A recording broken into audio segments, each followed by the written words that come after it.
Okay. I believe I am streaming. We're gonna see how this shakes out. Give me a minute to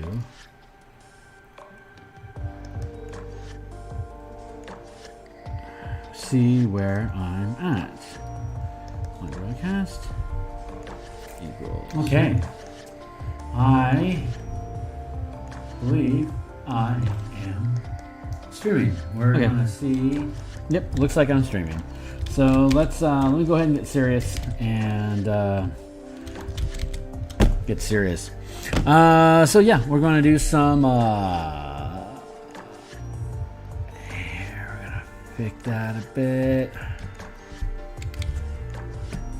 And okay, cool. I don't necessarily expect anyone to catch this, but I'm just gonna do it for a little bit. Give myself like an hour-ish or so. Grab some water here real quick.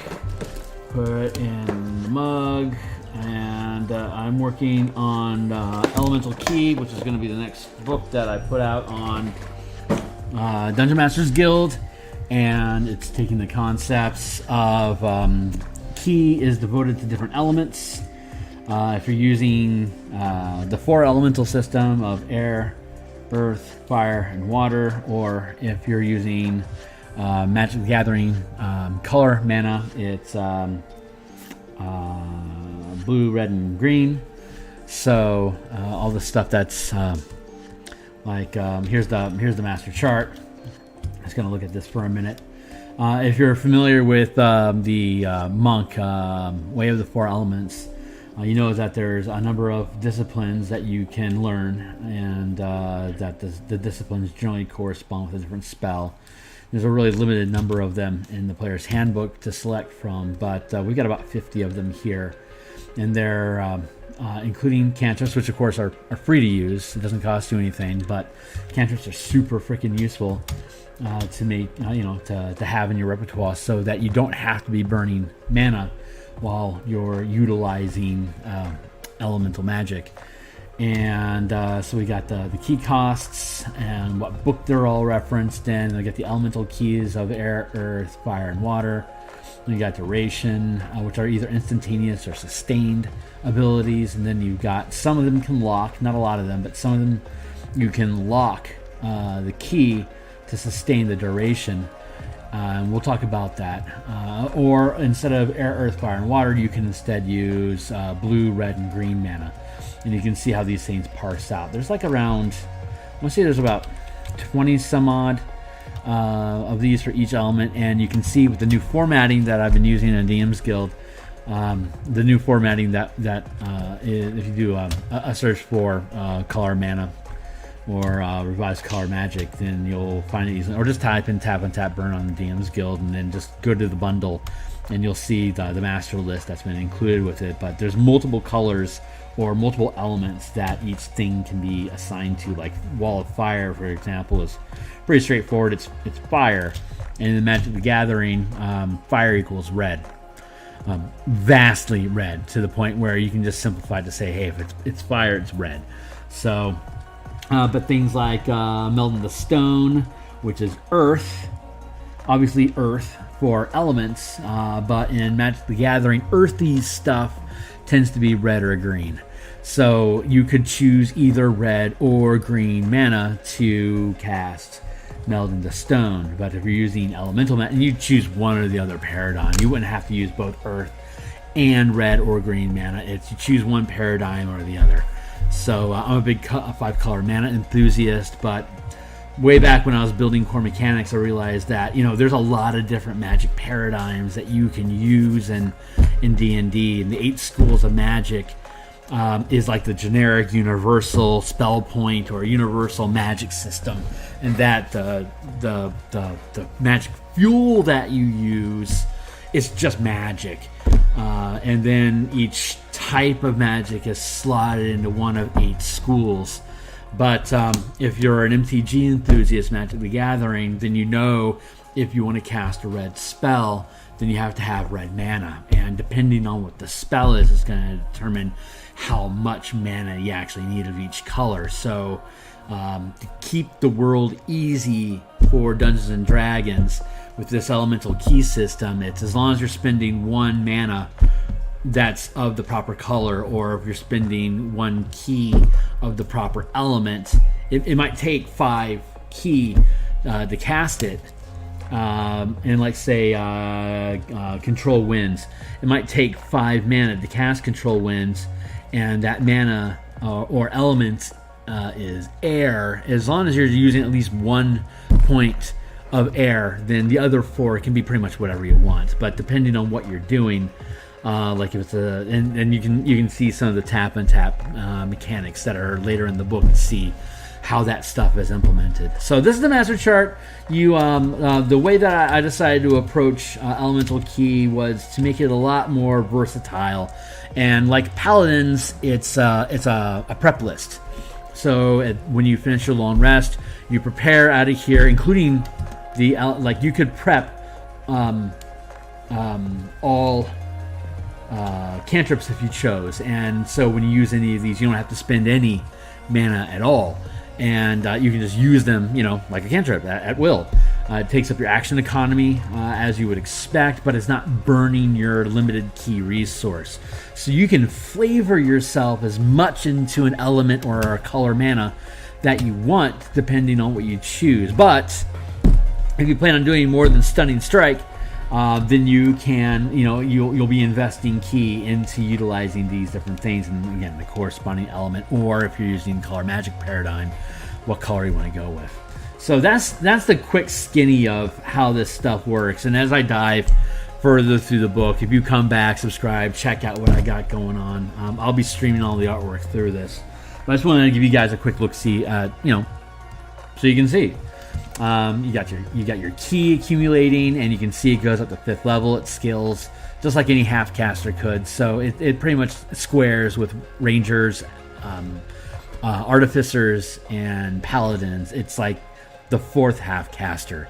And as I continue the series of modifying monks to implement Tap Untap Burn mechanics, regardless of what paradigm they're using, you're going to see this half casting progression.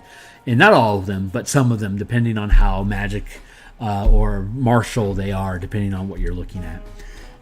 But this basically just runs over, what elemental key is, how the elemental disciplines worked on the previous page, how to cast them, upcasting, all the stuff that you would expect to see in the player's handbook is just boiled down here. And then of course we get the variant for color key instead of elemental, which just clicks through and leads you to the core mechanics book that really deep dives for all spellcasting classes that use magic. So that's what that sits on. That's how that looks. What am I looking at here? Here's the additional Way of the 4 element features that the way the 4 elements sits inside of the player's handbook is that the only thing you get in this archetype is a couple different elemental spells to cast, and that's it. But I wanted to build these things so that it was on par more with Paladin and Ranger and Artificers, and that they not only get their half casting progression, but they also get a lot of pre-baked abilities because of the class progression. And then on top of that, they actually have features that they gain on top of their spell casting as each class, as archetypes at their archetypal levels. So what we're doing here is we're looking at Elemental Smite, which is when you make an attack, you can burn key. When you burn key, you're going to use a martial arts die that is going to, like a 6th level monk. In this system, it's using 2d8 damage, so that you can, like cold, fire, lightning. You choose which element that you want to use.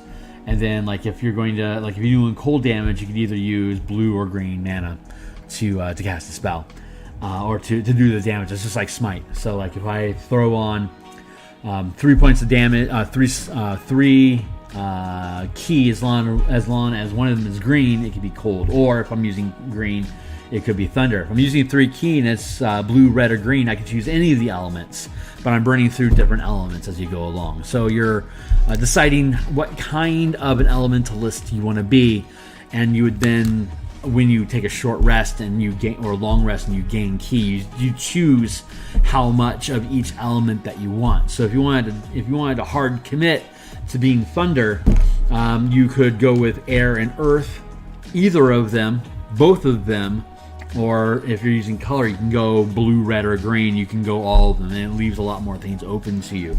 But if your focus is lightning, then you're going to go red if you're using color, or if you're using elements, you have to commit to air or fire. And if you want to have that air theme, you just go with nothing but air, and then you can choose between cold, lightning, and thunder things. So that's how that mechanic works. Elemental Grace. This is, you can choose an elemental damage type to gain resistance.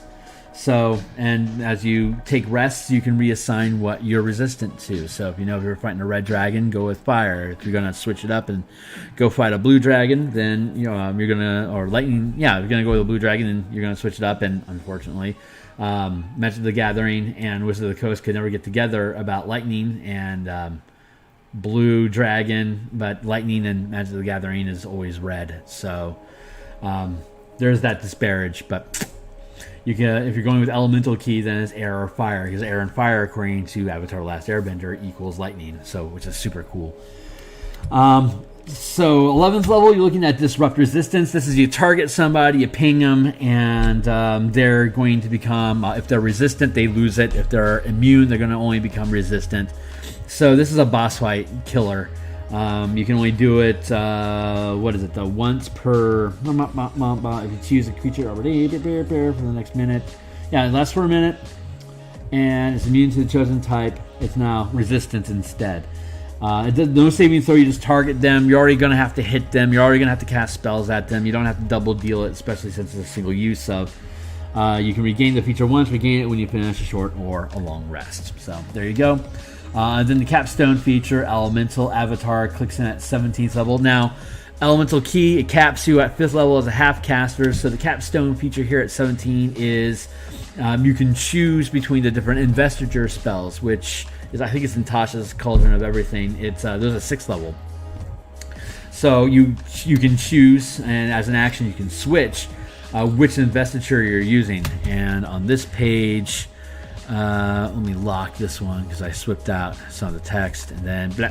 So there we go. On this page you got the stone and the wind as well, and then of course what I'm illustrating here, Avatar of Flame, Avatar of Ice, Avatar of Stone, and Avatar of Wind. And I'm just setting up some fun conflicts here for the illustration. Diving in further into the book, we start talking about Tap Untap Burn mechanics, about tapping ki, combining ki to tap higher level abilities. Continuing to dive through. We're looking at locking ki. I'll deep dive all this stuff later on, but I want to just get to painting. So I'm gonna get to painting. I think I'm gonna play down here today. I want to make some progress on page 2, and as soon as I get all this stuff finished, I'll be able to get this published and start working on the next book. So, and I'll start talking about the next book when I get there. So stay tuned, subscribe, blah de blah, like, tell your mom, jump on board. We're gonna have some fun. So let's see, we're here. How is my opacity? That's good. Here, I'm gonna pull up a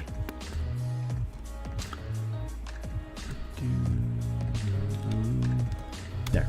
Here's the reference image that I've been using. So I'm going to let's just grab here. Of course, I don't see color, so the way that people that don't see color paint in color is with Photoshop, and we can just use color picking tools. So I know that's what I'm looking for there. I think that's. See, I can use the color RGB slider here, and when I can find the color I need to match, I have to find it. Oh, it's hiding around here somewhere. Here we go. So that was coming off of this, so I know that this is the darker bit, and that's a highlight bit. So I'm gonna grab this as the darker bit. So I've got that range now. I know that's how this thing generally operates. So Here, now I'm here. That's already highlight, so I am working on a layer that's above the line art. So when I start making the detail and start doing lighting, it's going to affect both the line art and the stuff underneath it. And this is still pretty sketchy. I don't know how hard I want to go on making on making the lines clean, but I'm going to switch to my smudge brush, and you can just see how I'm able to add in shading here. Pretty quick and easy. Once I get the shading implemented, I can go back over the whole thing and do some cleanup. I'm going with a quicker, dirtier, sort of sketchy style. It's just where my heart is resonating with this project. So, like you can see, I can just drop in the shadows here, and I can use my smudge brush to push it around.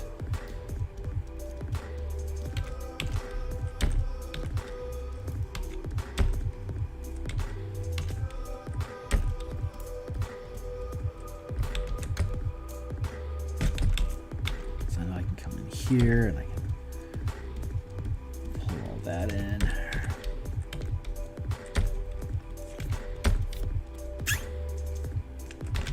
And I'm checking my colors here, so I keep flipping back and forth like that.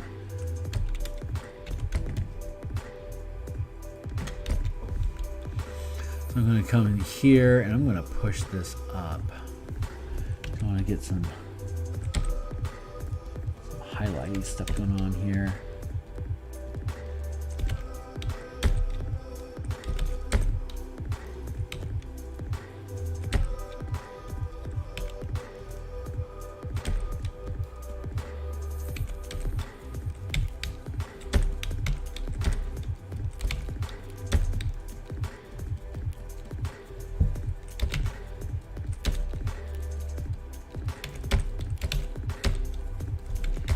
This is what I'll do. I'll just tap keys and push pixels until it tells me I'm done, and then I'll move on to the next whatever.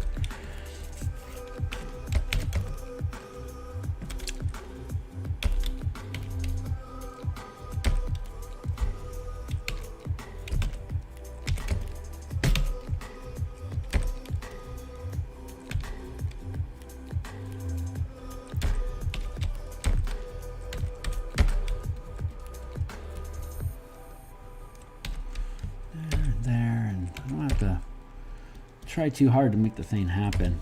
I'm gonna be looking at about here, so I don't have to get much more detailed than that. So I'm pretty happy with that for the moment where that's at. So I'm gonna move on to my next. Oop, wait, come down here and see what the booties are doing.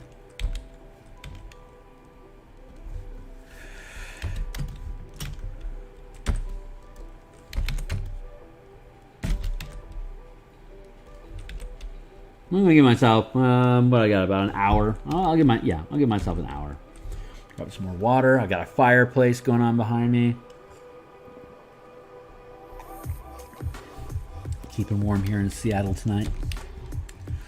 I'm gonna get some of this done, and then I will sleep the sleep of death. Check, check.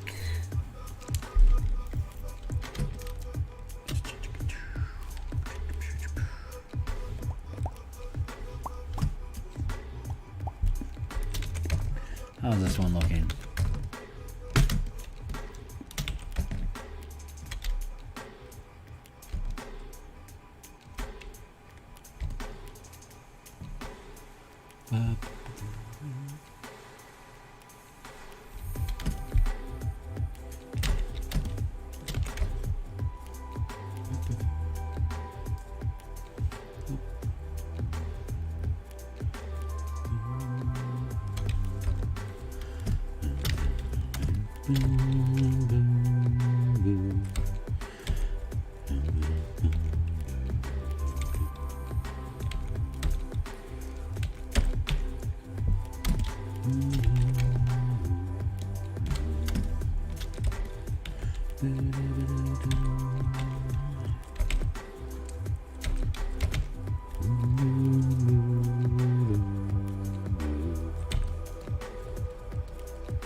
I love this music, man. It's Epidemic. I recently picked up a subscription with Epidemic, and I love the ambient music. I am so tired of having my videos demonetized because I want to listen to good ambient music. So I bit the bullet, took the plunge, got the subscription. Highly recommended. I'm sure I'll find something that I love enough to eventually make like an intro block or something like that with, and we'll see how my world shakes out, how far this thing decides it wants to go.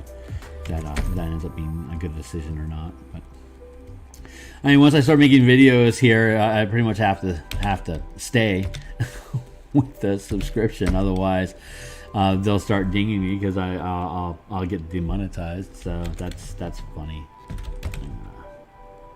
Do this. Here, that.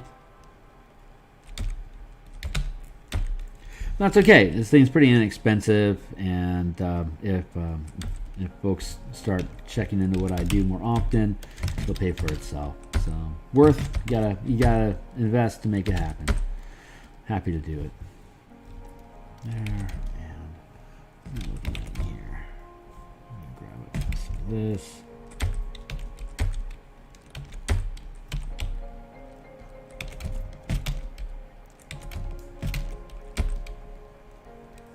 Dropping some just darkness in here. God, I love doing this. Oh man, I have been away from just deep sketching for far too long, man. It is. I tell you what, the 60 pieces that I built for core mechanics. That was an intense process, and I still got a lot of those sketches hanging out on my hard drive from when I was over on Twitch. Big mistake I made with Twitch, and God hate them. They delete your stuff after a couple weeks. I thought it was a cool platform to go on, and before I knew it, like I wasn't checking in on my stuff, and like I lost a month's worth of stuff. And I was like, oh, that's super disappointing. So I didn't want to have that happen again. So here I am playing over on YouTube. I ultimately wanted everything on YouTube anyway. It's just at the time when I was doing it, I didn't understand like where to go, who to be, blah de blah, and it just seemed to make more sense for me to be on Twitch at the time, and that was a really great place for me to cut my teeth. But I want to be on YouTube. I love YouTube. God willing, I'll be able to build up some fan base. I gotta figure out how to announce stuff on Twitch and stuff like that. That I like to just kind of jump in and just start, doing stuff. One of the problems I was having earlier was that I would get into the creative flow, and I would just start losing time to the pixels. And when I would look up, it'd be like, oh my God, this picture is amazing. I wish I was streaming this for posterity, recording it. And it's just a lot of times I don't. And I really began to lament that I wasn't making that investment. So I'm really thankful that I'm regaining the energy it takes to invest in engagement while I'm doing this. And so I am really excited about where this could end up. What I'm super excited about is when I can finally get through all the mana mechanic books that I have. Core Mechanics is I love that book, but I've been using color mechanics for about I want to say almost 3 years now in my own campaign. So I've had the opportunity to really take a deep dive look at how did I set that book up, and there it can be done better. I know for a fact it can be done better, and it can be done easier and simpler, so that I don't have to. I can get the point across without having to be so much with the words. And once I get to that place, then once I get that rebuilt, it builds a more. There's a more. I'm still working out the thing about building new systems is you got to figure out the language and then build consistency inside of that language, and that is not easy. It's a hella trick. So I'm hoping what that means for my future is that once I get to a place where I get all this stuff built out, there's a couple different paths I can go on. One, branch out and start helping other creators like Kickstarters and stuff, just with mechanic design in general. I would love to be that guy. Don't know if I ever will be or not, but it's a neat peripheral goal that I would like to have available to just be a better use to the community. But I think what I really want to do is once all the mechanics are on DMsGuild, and they're all 100% free to view, which is great because once they're all built, I can leave them alone and let them sit and then move on. And by move on, I can deep dive into specific mechanics. I had a great time being a project lead with the Pax and Patrons of Ravnica, which is 10 different guild 10 different Warlock Otherworldly patrons, all of which are themed around the different guilds in Ravnica. Super cool idea, way too niche. What I think I learned from that project, and it's gorgeous. I love that book. It is amazing. I love referencing it. I love peeling ideas out of it. And what it really demonstrates is what could be done, TM, with Magic the Gathering IPs inside the D&D game system. But the problem is it's too niche. There's not enough interest in Ravnica as a standalone setting, much less in Warlocks in Ravnica, and even less so Izzet as a Warlock in Ravnica. Way too far down the rabbit hole. Wizards really has to start saying color mana is where it's at for people to actually be asking, well, what do you mean, where is it at? It's like, it's right here, yo. But as a third-party content creator utilizing the IPs, there's not enough lift on its own. So what that taught me is don't go that deep and hard on a specific sect of a campaign setting, like Eberron, for example. There's not much value in like the Book of Thrain, and like take 13 character classes and make a Thrain themed character for each of them. You might not give a crap about Thrain. What if you're in Zendrick? Thrain's like virtually irrelevant. So you've invested 40 pages of content design that virtually no one cares about. So what I did learn is that I can lead projects like this, and it was slamming awesome to do it. But ultimately, what it taught me was if you're going to build on campaigns, build the core mechanics where they can be gathered for people to get the gist of what you're trying to do. But save all that deep dive for like Patreon and stream stuff and an incentive for people to pay attention to your own personal channel, because there are MTG enthusiasts out there. There are Ravnica enthusiasts out there, but it's better for me to, like, for example, I've got a Swiftblade build that can be taken by either Rogue or, hold on, I gotta grab some color. What color do I need to grab? Color equals, let's see here.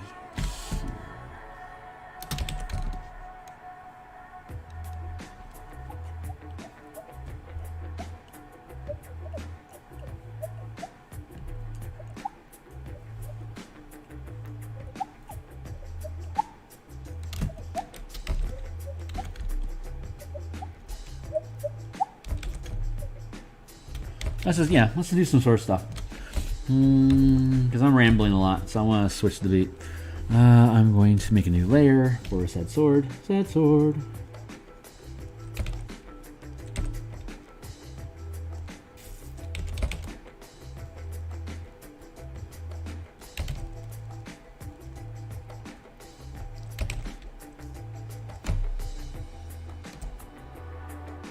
God, I love this music. I'm in love with this music.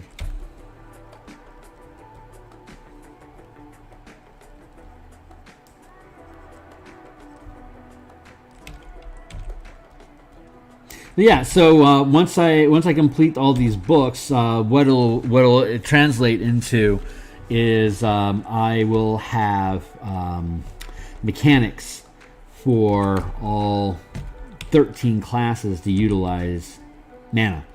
And once I have all the tools in place, then I can go off onto Patreon, make reference to the books that are on DMsGuild, but then build couture stuff like I can take I'll be able to take any card off of the MTG universe and then apply color mechanics to it.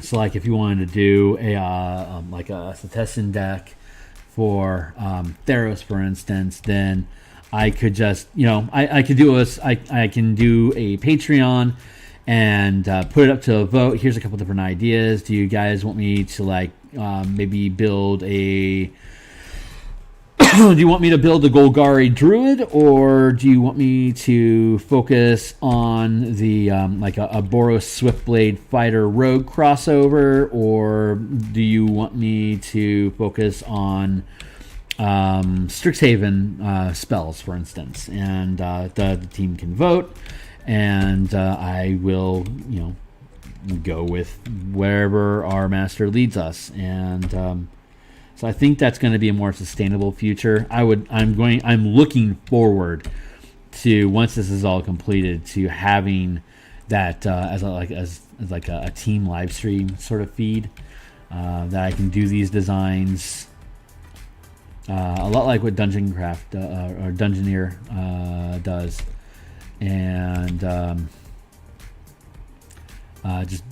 or like Crit Academy, pull open an idea and then just actively build it with the community online and live stream. I think that is going to be a lot of fun, because there's like MTG and D&D on Reddit that Wally DM fired up with classes and damn it, man, I'm forgetting your name. Trevor, I forgot the name of your channel, classes, and someone will have to put a comment down there for me. Damn it, sorry, guy. But they built a Discord channel, a Reddit channel where they're like throwing out magic card ideas and like, hey, how would we translate that? And I've been going through the process of translating card mechanics into D&D mechanics. So like Scry's advantage, discarding. Like there's different mechanics you can play with if you're going to do discard. I'm dancing a few different ideas around, so forgive me for not deep diving on what any of those are, because talking and pixeling breaks my brain.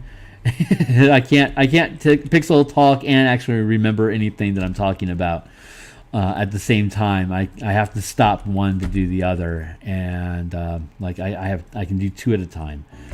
Not three. No, three is too many. Maybe once I get actually good at streaming, I can start recalling information better than that. But sometimes my brain just breaks, and I apologize. It's embarrassing, because Trevor's a great guy, and I want to promote his channel. But I just can't remember the name of it right now. It's here on YouTube, so. I'm sure he'll come by eventually and name drop himself for us. But I'm happy with how this is coming along. Do that here.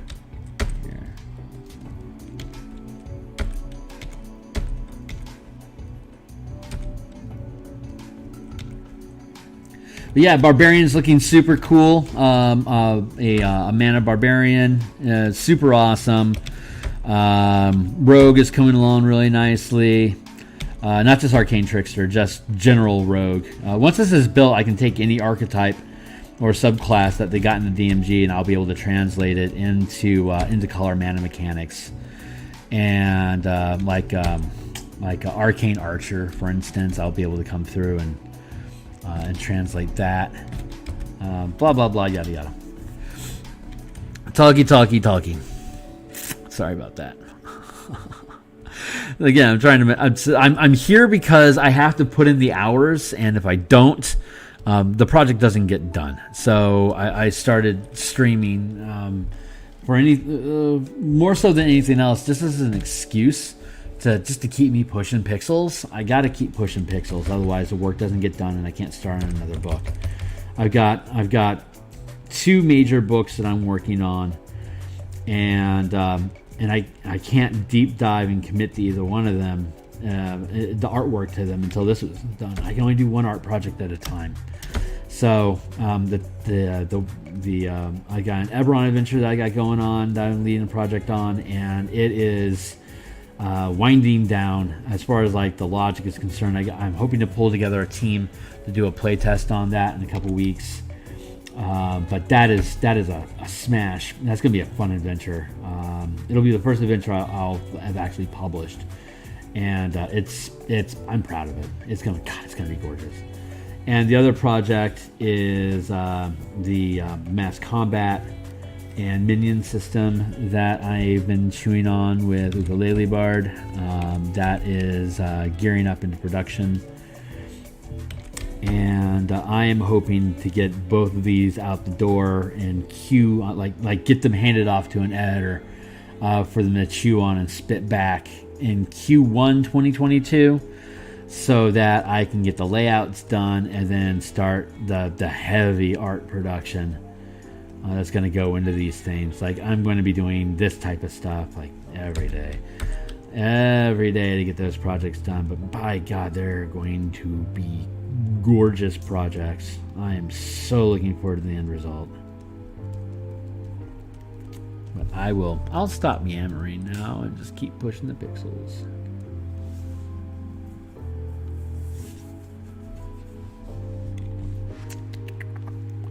Cool. And we still got 40 minutes. Nice. No complaint there. So let's get in here and make a face out of this guy.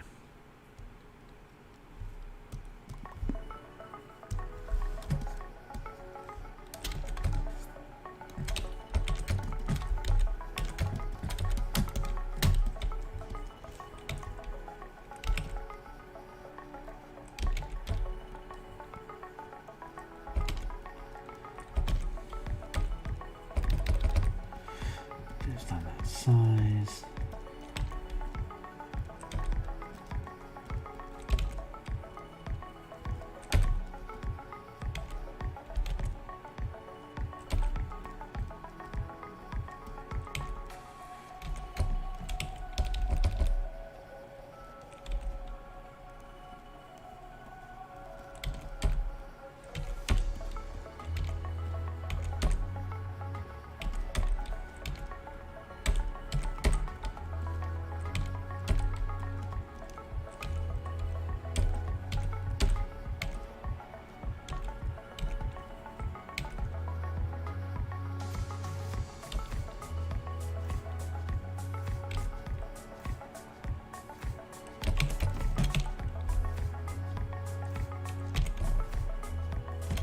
There we go.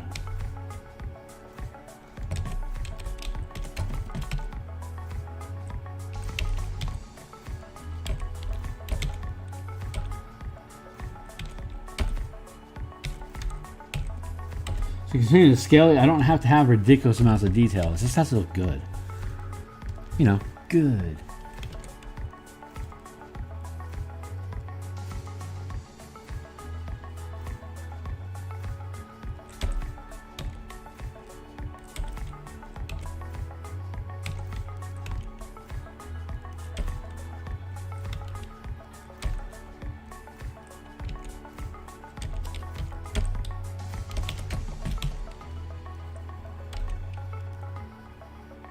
Freaking chef's kiss right there, man.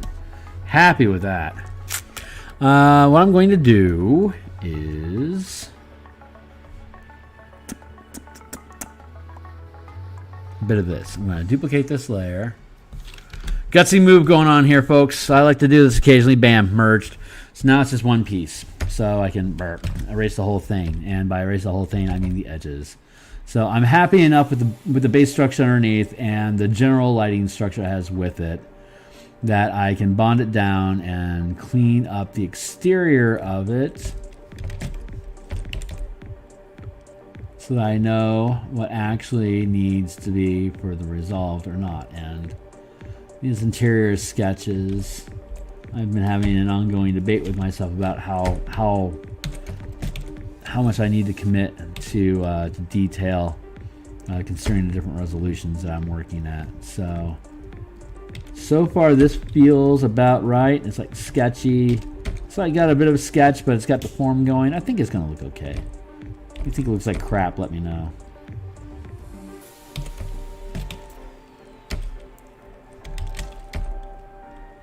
I can do things like this, like blending the line into the effects, so that I get this little better read of the form.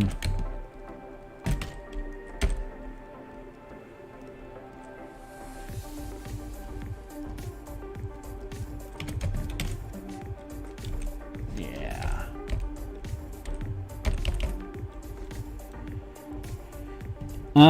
I'm going to be streaming again.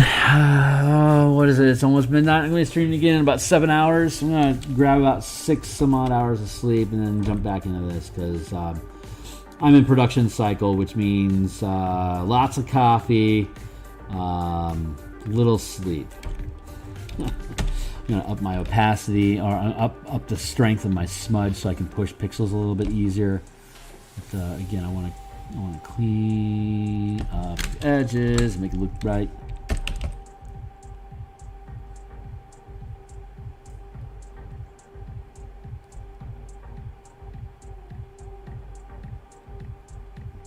I tell you, man, I am, God, there's so many things I got floating around that it's like I can only do so much at one time, which is too bad, because I think more than anything else, I think I'm, of all the monks, I'm most excited about reworking the Kinsei. And because I can do the same half caster treatment for the Kinsei, and but take it in this martial mana sort of direction. And God, man, that's going to be exciting. I'm not going to spoil it right now, but if you stick around and keep tabs on what I got going on here, you will see me rolling this out. And once I reestablish my Patreon, I will tip my hand and show folks what I've got coming up in the wing. If you're buying as a patron, to see where I'm at, what my design space is like, all that sort of thing. I've got a Discord channel that I've got hiding in the wings that's waiting for me to get organized to the point where I can tend to the community the way that a community deserves to be tended to. And there's a lot of really great channels like Indestructible and Trevor's channel and Dungeoneer Pack, Fry Minis. There's a number of them that I've been playing with in the community. And if you aspire to run your own community at some point, what you really ought to do is just camp one, or like 4 or 5 of them. People that you like. I love the cut of these guys' jibs. They're all great people. They put out awesome content and very supportive of their community. So I can like dip into that vibe with them to try to match their tone and tempo about how they engage with people and how they uplift their community. So if I can catch that vibe with them, I'll know how I'll have a better understanding of what I want my community to feel like. So when I actually do start dropping URLs for people to jump on board with Discord with me, then I'll already know how to treat you. So it'll be a welcoming community and it'll feel right. And it'll be part of my normal rhythm and routine of interaction with folks that hopefully are my friends and fans to make this thing work together. So pro tip there, find people that you believe in, that believe in you, and help make their community better by being a positive contributor. Provide your knowledge, share what you know with folks that don't have your perspective, so they can be on board with you. And if you continue to treat people well, you'll be able to to get that spirit of being a community supporter. And I am just hating this line, so I'm going to go back and delete all that gunk I'm talking about there. I don't know if any of this makes sense. I know I'm just kind of shouting into the void. But that's the gig, right? I mean, that's what I'm doing. Until I have people showing up and asking me super chat questions. Yeah, right. Maybe someday. I just kind of have to make up my own questions and just kind of go through the, go through the process of providing the information that maybe someday people want to know.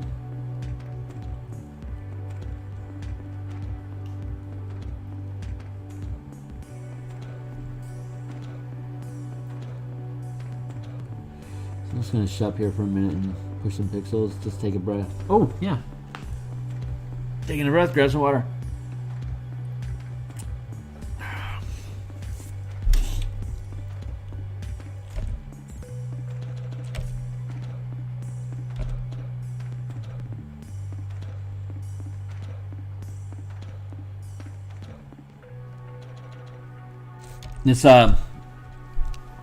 This background is the guild pack from, or the guild pack seal from Ravnica, the MTG setting. I made it for the packs and patrons, the Ravnica book that I was talking about earlier. So if you like the cut of this jib, please do jump on a DMsGuild and type in packs and patrons, and it'll say Ravnica, so click on that, and you can look at the whole book. Just look at it. If you like my art, like if you like this art, go check that out, because that stuff's intense, like super intense compared to this sketch. Yeah, get into that stuff, man. Take a look at it. If you like it, I'll eventually be posting the stuff up as stock art for people to lean into if they want to do some Ravnica stuff, or if they like the Magitech sort of feel for some of the stuff there. Or, like if you're a Loxodon fan and you just don't have enough Loxodon art in your life, then go grab it, and it's yours. So, cheers. But like I said, I'll eventually make this all stock art, so if you want to design in that space, you can use what I'm creating for my work to help create your stuff. And let me know what you're doing, what you got going on, and if you see a piece in one of my books that you want to make use of and I haven't offered a stock art yet, just ask me for it. I just haven't gotten to it. And I'll sell it direct. So it'll end up being less expensive than it would be on DTRPG. Kind of like a Patreon thing, but you're just buying directly from me through PayPal. I'm happy to accommodate that. Any of this stuff can. This is all just stuff I'm making for my books. It's like maybe we don't have enough swordsmen holding up their sword in a defensive Kamai.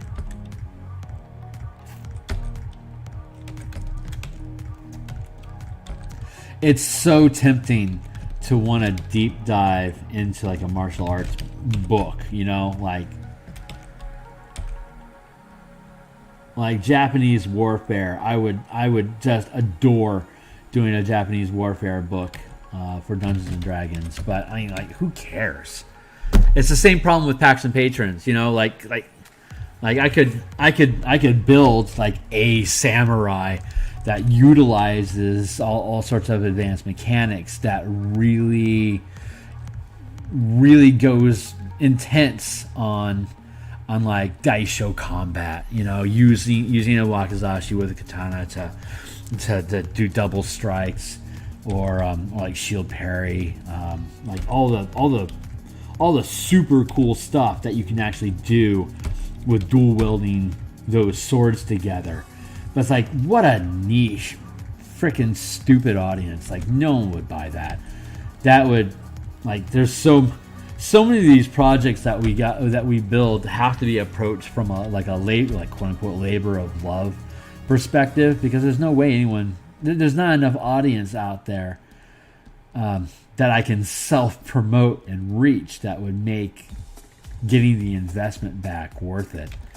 So I mean, I really admire the business acumen that some of the folks on the DMs Guild have, or Kickstarters, how they're able to identify a market that is really interested in picking up what they're dropping, and all my stuff is so niche and couture that I think what it is that you have to burn out all of your passion projects and all your interesting stuff before you can settle down and actually just build content that just people in general will be interested in.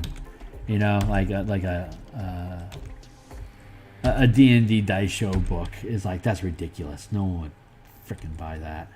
Even if it was only for $1, it'd be an immense waste of money and time to build it, because it's never going to sell enough to make back the amount of hours that have to be invested to produce it. So that's a real shame, because there's a lot of like Cam Day, for example, Daylight Publishing. I think that's the label that he's using. Like did a subclass on the DMs Guild for, I want to say, every single League of Legends character. Like if you want to play Janna as a D&D character, like I think he built a sorcerer class out of her. So I was like, I don't know how well that project's doing, but that's like a super deep niche. Like, how many people in the world want to play Draven? Like maybe 30.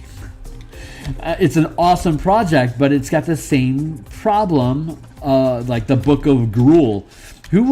How many people are going to be willing to spend $6 to $10 on 13 classes for the Gruul clan? Like in chat, if I can get 200 people in chat that said, yeah, I'll buy that for $10. So, you can make 1,000 something off of that, then okay, I'll do it. But until I see those numbers, it's a pipe dream. So you have to come up with, for something that you're putting on DMs Guild or DTRPG or Kickstarter, it has to have a broad enough appeal that just generic idea that you're pitching is going to have audience reception. And then once the components are built, you can, like I've been talking about, like going into Patreon or Reddit or Instagram, and use those tools to build all these little couture pieces that someone's willing to chip you $5 a month or $10 a month to design, and like maybe $20 a month to be at the playtesting table that I'm running, on Saturday mornings or whatever. So like once you build the tools and you have the proof of general design, so that you can start building more and more complex stuff, that's when I get the feeling that's when people actually want to show up and start investing in you. But if all you're doing is publishing through like DMs Guild in particular is a real kicker, because you can't take the IP and market it elsewhere. All you can really do is set up like a fanboy page on Patreon or Ko-fi, and put out the content for free, so you're not marketing it as a licensed whatever, and hope that people are willing to tip you. And if you get enough people that are interested in what you do, I see enough people that are further ahead than I am that dream can come true. But the components, you have to I'll take that back. You don't have to honor the source, but seriously, WotC's just down the street, though. It's like right over there. I really got to respect the IP. I admire what they've built, and I want to. It's just my own personal ethics. But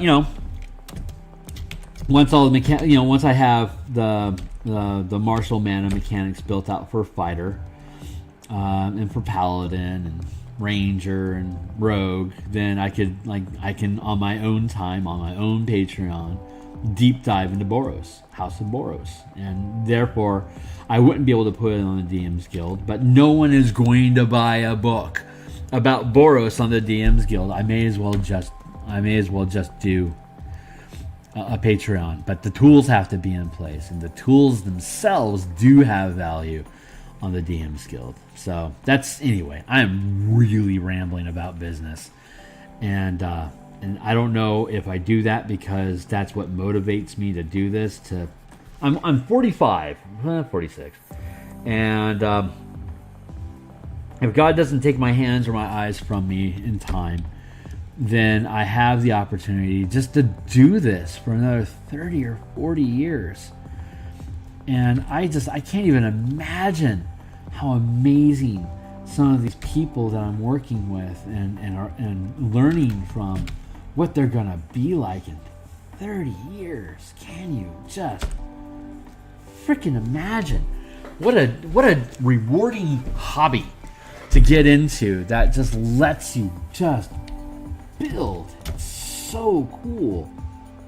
It is just. And once I get a handle on converting this artwork into stock art, then that's a whole separate revenue stream that can be developed. And I can, but how far down the rabbit hole do I really want to go with building Azorius Law Mages? It's Wizards isn't going to hire me. They just aren't. I don't see color. No, they're never going to hire me. So all I can really do is just do what I do and hope that enough people get it and like it, that it ends up being more than an incredibly time-consuming hobby. So all I can do is what the pixels force me to do and pray that it's all going to work out in the back end. And I guess that's all any of us can really do. But it's just, I just love it. I love building people. I love seeing how people want to embrace getting into their own design and begin understanding what their own aesthetics are and what they're passionate about in design projects, and just keep doing what I'm doing. Hopefully as encouragement for other people to be inspired to do what they're gonna do. And if I can connect with some people and have some cool stories along the way with people, and all laugh about silvery barbs together, then more power to us all. Really, just what a dream.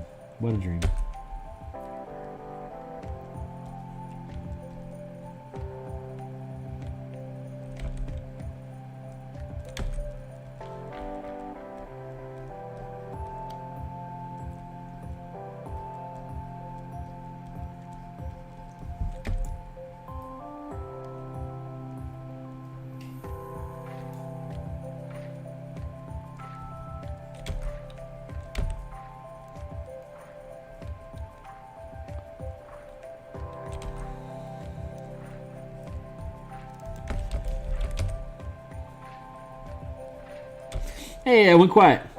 Good. Just listen to some music and bippity bop together. You know what? I think I should just actually check to see how this is playing out.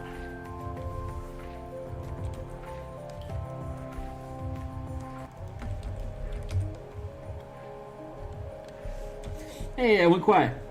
Good. Just listen to some music and. Oh man, yeah, that is paying out pretty good. Cool. My balance is sitting pretty.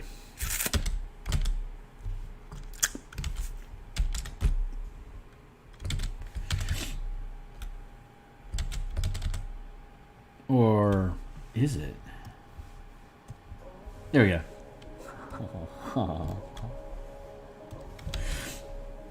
All right, where was I at? Right here, right now. Come on. Let's get slim.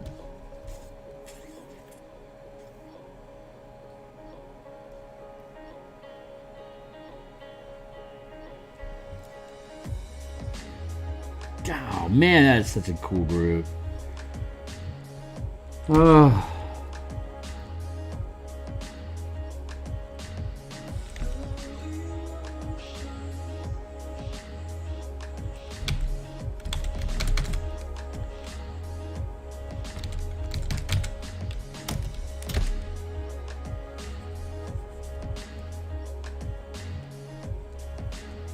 Now I'm just going to groove with the tunes for a few.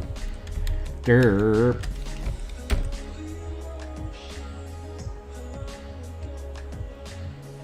I normally don't bind ground shadow to the character form, but that's the kind of dumb mistakes I make when I'm streaming. So we're just gonna work with it. I'm gonna go with these little armored sandals and just let it be what it be.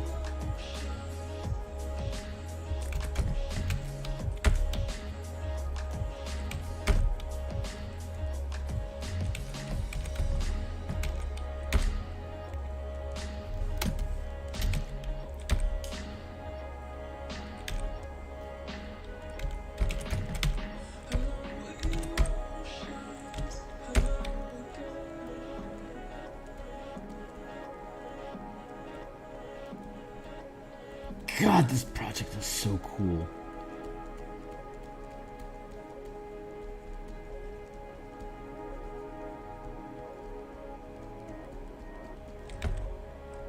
Arrgh! Forgot that I bound the ground shadow to the character's form, which is something I should not do. But I did it. So how are we looking on time? I got another 20 minutes, 15 minutes-ish. Something like that.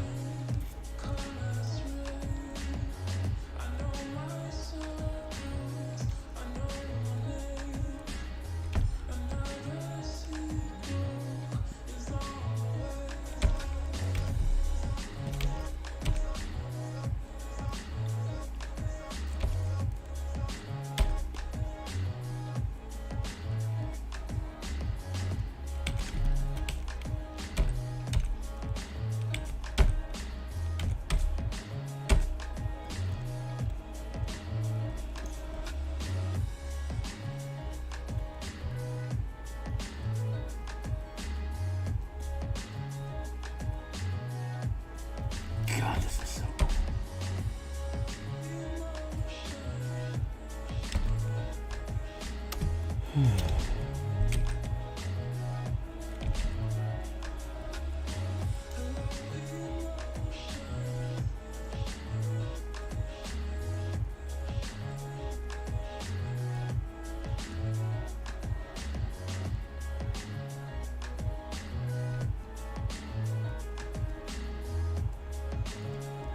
I think tomorrow morning I'm going to go back to the Druger art that I was working on this morning.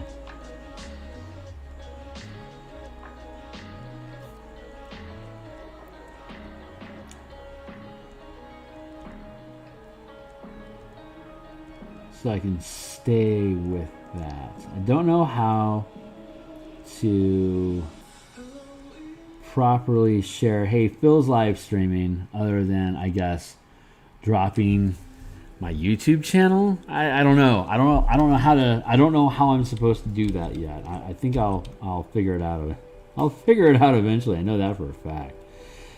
Just, you know, how soon? I honestly don't know. And I really don't care. It's just I'm trying to get into the habit of just streaming. So I'll eventually figure out how I'm supposed to promote myself and blah de blah.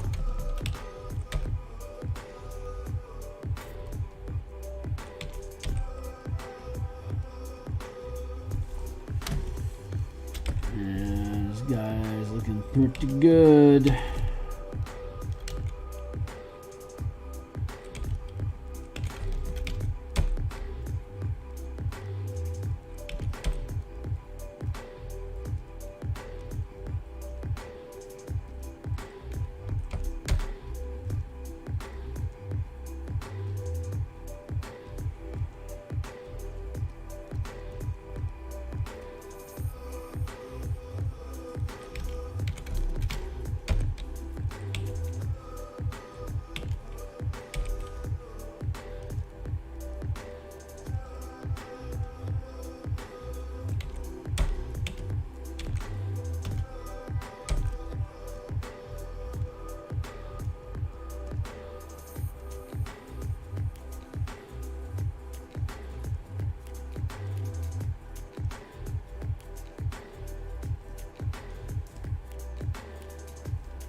Oh, God, that guy looks so hoss. Look at that shit. Man. So fun.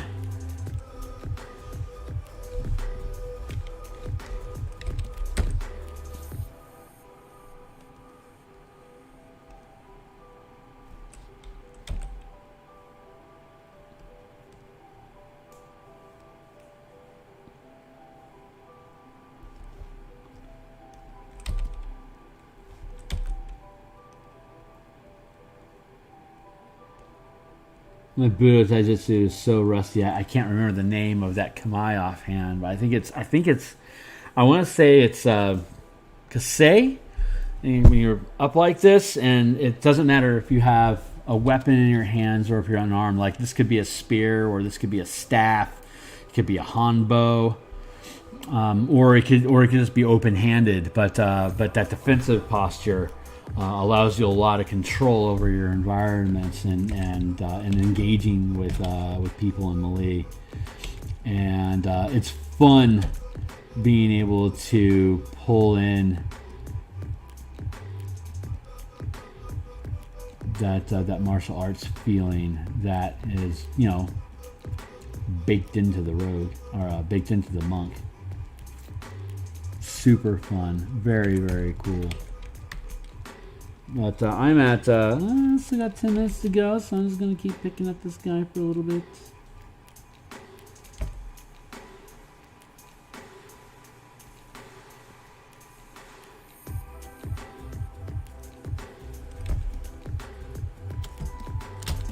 It feels pretty good. I got no complaint about that. Yeah, I think I'm going to let him sit there. And you know what? I think I'm content with this for now. So I'm going to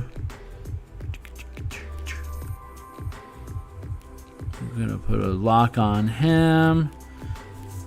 Put a team in general. Reference. Get that out of here. Yeah. So what I'll probably end up doing is like putting putting a color splash back here across here, maybe with the elements or something. Maybe I'll just leave it white. I don't know. I could do a fade. Who knows? There's all sorts of stuff I can do, but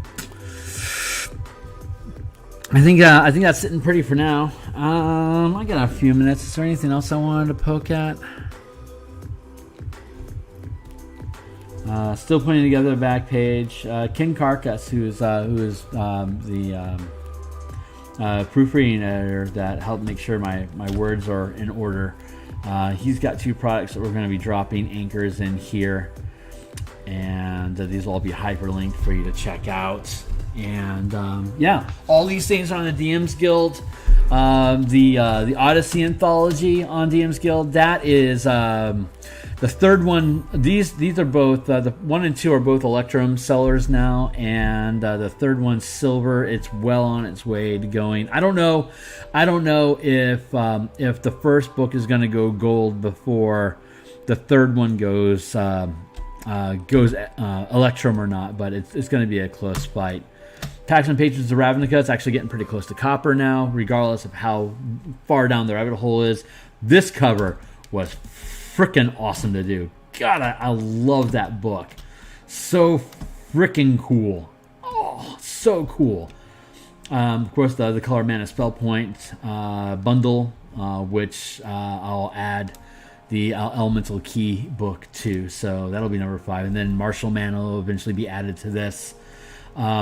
Spellpoint Warlocks just went Electrum as a pay what you want. So obviously people are interested in investing in this stuff. I'll also be doing Spellpoint Artificers, but if you want to know how Artificers work using Universal Spell Points in general, you can pick up the revised version of Universal Spell Points in High Magic, which is also Electrum now on DMsGuild. And I added information about the Drake Warden and the Artificer classes, because they have mechanics about you can reuse abilities if you burn spell slots. But the spell point systems that I do don't use spell slots; they use just raw mana costs. And depending on whether you're using the DMG system or if you're using universal spell points, I list them both just so you understand. But they're They're different calibrations and they approach it differently, but it's still the same amount. It's just if you're using universal spell points, a ranger gets 40 spell points per long rest. Same with the artificer. And the math actually works out almost perfectly that if you just charge 2 spell points to recharge the Drake Warden, or like the artificer to recharge its turrets, or its alchemistry, it works out. It works out to the same amount of 25 of the 20. Like I think the spell point. If you use spell slots, I think it works out to being 22 per day. But you're burning 5th level spell slots to do it. Why would you do that? But if you're using spell points, the universal spell point system, then it's 2 spell points per refresh, and you don't gain these things until 5th level, and I think that's true. And 5th level is when half casters get 1st level spells costing 2 points at 2nd, and then 2nd level spells costing 2 points at 5th, and then 3rd level for 3 points at 9th, 13th. And then finally 17th.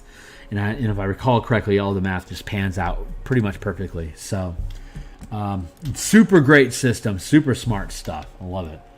And Tap Untap Burn, Knights and Tricksters. That's with the revised spell point, with the revised magic system. Knights and Tricksters is going to have a reformatting. Core Mechanics is going to have a super deep retro build. It is. I've really improved how that system works, and I'm really looking forward to reformatting it and using some of these techniques that I've learned in these books to make it better. 3rd ability checking, ability check casting. If you really want to get deep into like building, crafting rituals, or NPC plot motivated ritual magic, it's a great read. It's super fun. Gathering the Realms is putting color mechanics into Forgotten Realms, and then Nature's Ally was I put this out in early 2020. Well before Strixhaven came out, but it's a multi-class Strixhaven class that lets you progress both Druid and Wizard together for better conjuring focused. So it's a different approach to the Strixhaven character classes, and it's getting close to Copper as well. So that's really exciting that people are taking interest in that. But I'm gonna hit the save button, and my time is done here. So I'm gonna go grab some Z's, and then jump back on in about 6.5 hours. So to talk for now, and I appreciate you guys taking the journey with me. So